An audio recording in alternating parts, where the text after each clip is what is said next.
যারা বলতেছে 17 বছরে আমরা কি করছি, 17 বছরে আমরা কি করি নাই ভাই। নির্যাতনের কোন লেভেলটা আমরা পার করি নাই। আরে ভাই 17 বছরে আপনি কি করছেন? এই দীর্ঘ আন্দোলন সংগ্রাম করতে গিয়ে দেখেন এই যে আমার পা পা ভেঙে গেছে। আমরা জেল খেটেছি, আমরা ঘরে ঘুমোতে পারিনি, বাসায় থাকতে পারিনি, ছেলে মেয়েদের খোঁজখবর নিতে পারিনি। এই লাস্টে যখন হাসিনা 5ই আগস্টের পালানোর আগেও 27 তারিখে আমার বাড়িতে পুলিশ গিয়েছে আমাকে ধরে আনার জন্য।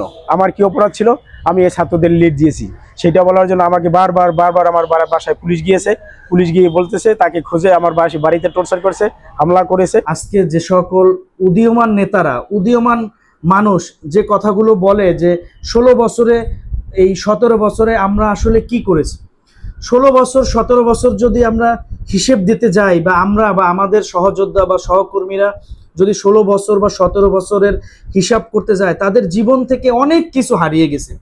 এই 16 বছর বা এই আওয়ামী লীগের আওয়ামী 17 বছর এই ফ্যাসিস্টের আমল আমাদের জীবন থেকে অনেক কিছু হারিয়ে গেছে। আমাদের জীবন থেকে অনেকের বাবা হারিয়েছে, অনেকের মা হারিয়েছে। আপনাকে যদি বলতে হয় যে আমি 5 বছর আমার মাকে দেখতে যেতে পারি নাই, একসাথে 5 বছর আমি আমার বাড়িতে যেতে পারি নাই। আমার মা আমার সাথে ঢাকা এসে দেখা করে যেত। আমার খুব কষ্ট হতো যে আমি কবে আমার বাড়িতে যাব, কবে আমার মাকে দেখতে যাব। আমাদের নেতা শহীদ মোহাম্মদ হোসেন আলাল, উনিও বাসায় ঘুমোতে পারেনি, ওনার মাকে হারিয়েছেন। ওনার অনিল সরকার ওনাকে রোশানালে ফালিয়ে দীর্ঘদিন তাকে আপনার কারাগারে নিক্ষেপ করে রেখেছে। খালাম্মা মারা গেছেন, ভাই তার মাকে শেষ দেখাটুকু দেখতে যেতে পারেন নাই। উনি তখন রংপুর কারাগারে ছিলেন। সেই রংপুর কারাগার থেকে ওনাকে বরিশাল কারাগারে নেওয়া হয়েছে, রংপুর কারাগার থেকে বরিশালে নেওয়া হয়েছে। উনি তখনও জানতে পারেন না যে ওনার মমতাময়ী মা এই পৃথিবীতে আর বেঁচে নেই। কিন্তু ওনাকে যখন নিয়ে যাওয়া হলো, ওনার মাকে আর জীবিত ওনাকে দেখতে দেওয়া হলো না। কিন্তু সেই প্যারোল, হাতে হাত করা, এরকম আমার ভাইয়ের মতন এরকম শত শত হাজার শত সহস্র ভাই, আমাদের কর্মীদের জীবন এরকম অনেকটা ঘটনা ঘটছে ভাই। আলাল ভাইয়ের সাথে মোহাম্মদপুরে বসে যে অ্যারেস্ট হয়েছি, ওখানে আমরা 63 নেতাকর্মী সহ অ্যারেস্ট হয়েছি। সেই অ্যারেস্ট হওয়ার পরে আমাদেরকে জেলখানায় নিয়ে গেছে। জেলখানা থেকে যে টর্চার করছে, যে রিমান্ডে নিয়েছে, যে ভাষা তারা প্রয়োগ করছে, এগুলো বলতে গেলে আসলে কান্না এসে যায়। এগুলো আমি বলতে পারবো না, আমার মুখ দিয়ে এগুলো অবশ্যই ভাষা হারিয়ে ফেলি যখন এই কথা মনে পড়ে। আলাল ভাই হিসেব করলে তো এই 17 বছরে মনে হয় তার জেলখানার লাইফে 7 বছরের মতো শুধু জেলখানায় ছিল। তার পাশাপাশি আমরা তার সমস্ত কার্যক্রম দেখভাল করতে গিয়ে আমরাও আমরাও ক্ষতিগ্রস্ত হয়েছি। সেই ক্ষতিগ্রস্তের মাসুল বা সেই যে পরিমাণ ক্ষতিগ্রস্ত হয়েছি, এইটা আল্লাহ কবে আমাদের আশা পূরণ করবে, একমাত্র আল্লাহ আমার সেই সমাধান দিতে পারবে। যারা বলতেছে 17 বছরে আমরা কি করছি, 17 বছরে আমরা কি করি নাই ভাই। নির্যাতনের কোন লেভেলটা আমরা পার করি নাই। এমনও দিন গেছে আমাদের ছোট ছোট মাসুম বাচ্চাকে আমরা দেখতে পারি নাই ভাই। আপনারা তো অনেকেই দেখছেন, আপনারা সাংবাদিক, যে প্রিজন সেলে আমাদের নেতারা, ওনারা প্রিজন সেলে তার মাসুম বাচ্চা প্রিজন সেলের গাড়ির নেট ধরে বাবার দিকে তাকিয়েছে। আপনারা তো দেখছেন ভাই আমরা কি নির্যাতিত সহ্য করছি। আমরা অন্যায়ের প্রতিবাদ করতে গেলে, সরকার বিরোধী আন্দোলন করতে গিয়ে আমরা কি হারিয়েছি। আমি জেলে গেছি, বা আমি মিথ্যা মামলায় পালিয়ে বেড়াচ্ছি। আমার পরিবারের আমার ছোট ভাই এই সরকারের নির্যাতনের শিকার হয়েছে। আমার ছোট ভাইকে যদি না পাইছে, আমার বাবাকে এই নির্যাতিত হইতে হয়েছে। এরা এমন ভাবে নির্যাতন করছে। আপনাকে যদি আমরা বলি, আপনার পুরান ঢাকা আমাদের এক যুব দলের নেতাকে না পেয়ে তার বাবাকে এই আওয়ামী প্রশাসন, আওয়ামী পুলিশের আঘাতে তার বাবা ওখানেই মৃত্যুবরণ করছে। ভাই আমরা রাজনীতি করি, আমরা যুব দল করি, বা আমরা বিএনপি করি, এটা কি আমাদের অপরাধ ছিল? যারা আজকের বলতেছে যে 17 বছরে আমরা কি করছি, আরে ভাই 17 বছরে আপনি কি করছেন? আপনি তো দেশের একজন নাগরিক ছিলেন। এই দেশের জন্য আপনারও তো একটি দায়িত্ব আছে। আপনি এই দেশের জন্য কি করছেন? এই দেশ তো শুধু আমার একার না। এই দেশ কি শুধু বিএনপির? এই দেশ কি শুধু বিএনপির কর্মীদের? বলেন। এই দেশ যদি ভালো থাকে, এই দেশের সুবিধা আপনি নিচ্ছেন না? আপনার কি ভূমিকা ছিল 17 বছরে? কই, আপনি তো আমাদের সাথে রাজপথে আসলেন না। আপনি তো হাসিনার অন্যায়ের প্রতিবাদ আপনি করেন না। সবকিছু আমরা করে দেবো, আপনারা বাসায় বসে বসে ব্যবসা করবেন, আর মোস্তা হবেন, আর খাবেন। রাজপথে মরবো আমি, আমার পরিবার হারাবো আমি, সন্তান হারাবো আমি, মা হারাবো আমি, বাপ হারাবো আমি, আর আপনারা ওখানে বসে নীতি নৈতিকতার বুলি আওড়াবেন, তাই না? আমরা কি করছি, আমাদের হিসাব কেউ নিতে পারবে না। আমরা যারা 17 বছর রাজপথে ছিলাম, দীর্ঘদিন আন্দোলন সংগ্রামী ছিলাম, আমাদের হিসাব দিলে আমাদের হিসাব কেউ নিয়ে শেষ করতে পারবে না। আমাদের জীবনে অনেক কষ্ট দুঃখ আমরা পার, আমাদের ছেলেরা, আপনারা দেখছেন যে আমাদের ছাত্রদল যুবদলের ছেলেরা আপনার ধান খেতে এই আওয়ামী প্রশাসনের মানে পুলিশ প্রশাসনের ভয়ে, এদের মিথ্যা মামলায় জর্জরিত ধান খেতে রাত কাটিয়েছে। আপনারা দেখছেন যে ধান খেতে মশারিটা নিয়ে রাত্রি যাপন করছে। আপনারা অনেক কিছুই দেখছেন ভাই। আমরা এরপরে আমাদের আর কি বাকি ছিল?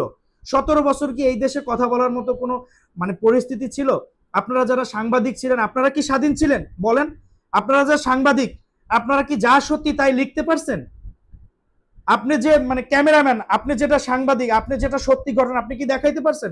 আপনি নিউজ করে নিয়ে গেছেন, আপনার এডিটর, আপনার সম্পাদক সেটাকে কাট সাট করে সবকিছু নতুন করে বাদ, সরকার বিরোধী কিছু হলে সম্পূর্ণ বাদ।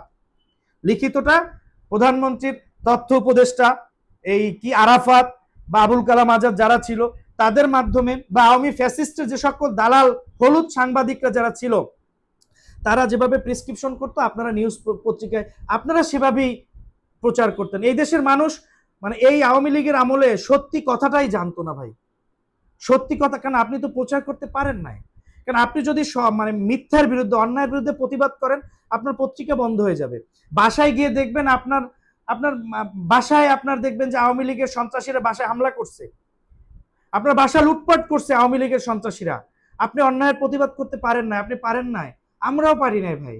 আর যারা আজকের বলে যে আমরা কি করছি, তারা এই দেশের কোনো কাজেই আসে নাই, এবং এদের দ্বারা এদেশের, আমার কাছে মনে হয় খুব মানে আক্ষেপ করে বলতে, এদের দ্বারা এদেশের কোনো কাজেই আসবে না। আমি সেদিন মানে ঢাকার বাইরে যাচ্ছি, যাত্রাপথে একটি স্কুলের ওয়ালে লেখা দেখলাম যে মেধাবী মানেই ভালো ছাত্র নয়। আসলেই মেধাবী মানেই যে ভালো ছাত্র না। আপনি অনেক ভালো, খুব ভালো মানুষ, সুফি দরবেশ আউলিয়া, কিন্তু এই দেশের উন্নয়নে, এদেশের গণতান্ত্রিক পরিবেশ ফিরিয়ে আনার জন্য আপনার কোনো ভূমিকা নাই। এই দেশের অন্যায়ের প্রতিবাদ আপনি করেন না, আপনি সত্য কথা বলেন না, সেই সৎ সাহস আপনার মধ্যে নাই। শুধু আপনার মতো সুফির এই দেশে আমার কাছে মনে হয় না কোনো দরকার আছে। অনেক ভালো শিক্ষার্থী আছে ভাই, আছে না? অনেক ভালো ছাত্র, বোর্ড স্ট্যান্ড করা ছাত্র আছে, কিন্তু এই দেশের উন্নয়নে কোনো কাজে আসে না। সে এই দেশের টাকায় পড়াশোনা করে, আমার টাকায়, আপনার টাকায়, ট্যাক্সের টাকায়, সরকারের সুযোগ সুবিধার পড়াশোনা করে, সে পিএইচডি করতে চলে যাচ্ছে লন্ডন, ফ্রান্সে, প্যারিসে, ইতালিতে। সে ওখানে গিয়ে এই দেশের টাকায় পড়াশোনা করে ওখানে গিয়ে বিলাসবহুল জীবনযাপন করতেছে। সে খুব মেধাবী। আর আমার মতো মূর্খ, অশিক্ষিত, আমার মতো এই যে কি বলে গার্মেন্ট যোদ্ধা, কৃষক, আমার মতো মানুষ এই দেশের জন্য কাজ করে যাচ্ছে, এই দেশে থেকে অন্যায়ের প্রতিবাদ করতেছে, এই দেশের জন্য কাজ করতেছে, দেশের মানুষের সাথে কাজ করতে। সুতরাং মেধাবী দিয়া এ দেশ চলবে না। আর রাজনীতিবিদ, এই দেশের পরিবর্তনের জন্য অবশ্যই রাজনীতিবিদের দরকার আছে, এবং সেটা ভালো রাজনীতিবিদের দরকার। মানে অতীতের থেকে আমাদেরকে সবাইকে শিক্ষা নেওয়া উচিত, এবং শিক্ষা নিতে হবে। শিক্ষা নিয়ে একটা ভালো মানে ভালো রাজনৈতিক পরিবেশ আমাদের দেশে তৈরি করতে হবে। কিন্তু খুব কষ্ট লাগে যারা আমাদেরকে নিয়ে কথা বলে, আমাদের অতীত নিয়ে কথা বলে, আসলে তাদের জীবন এরকম তো আসে নাই কখনো। তারা কখনো আপনার এই 17 বছর কখনো মা বাবা ছাড়া থাকে নাই। আমাদের অনেক নেতৃবৃন্দ যারা আছেন এই অত্যাচারে অতিষ্ঠ হয়ে, নির্যাতিত হয়ে তারা বিদেশে পাড়ি জমিয়েছে, আর সহ্য করতে পারে নাই। আমাদের অনেক নেতারা আছে যাদেরকে বাই ফোর্স বাধ্য করছে মানে দল ত্যাগ করানোর জন্য। আপনার রিমান্ডের নামে যে সকল নির্যাতন, সেরকম আমাদের দলের নেতৃবৃন্দের উপরে সেই স্টিম রোলার আমাদের উপরে চালানো হয়েছে ভাই। আপনি 17 বছর কি হিসাব নিবেন? আপনি যদি 17 বছরে আমাদের কাছ থেকে হিসাব নিতে হয়, আমাদের সাথে 17 দিন রাজপথে থাকেন, ওই সময় যদি 17 দিন রাজপথে থাকতেন, তাহলে আপনি 17 বছরের হিসাব বুঝতেন, যে 17 দিন থাকলে 17 বছর হিসাব আপনি মিলাইতে পারতেন, যে আসলে 17 বছরটা কত নিষ্ঠুর এবং কত নির্মম ছিল।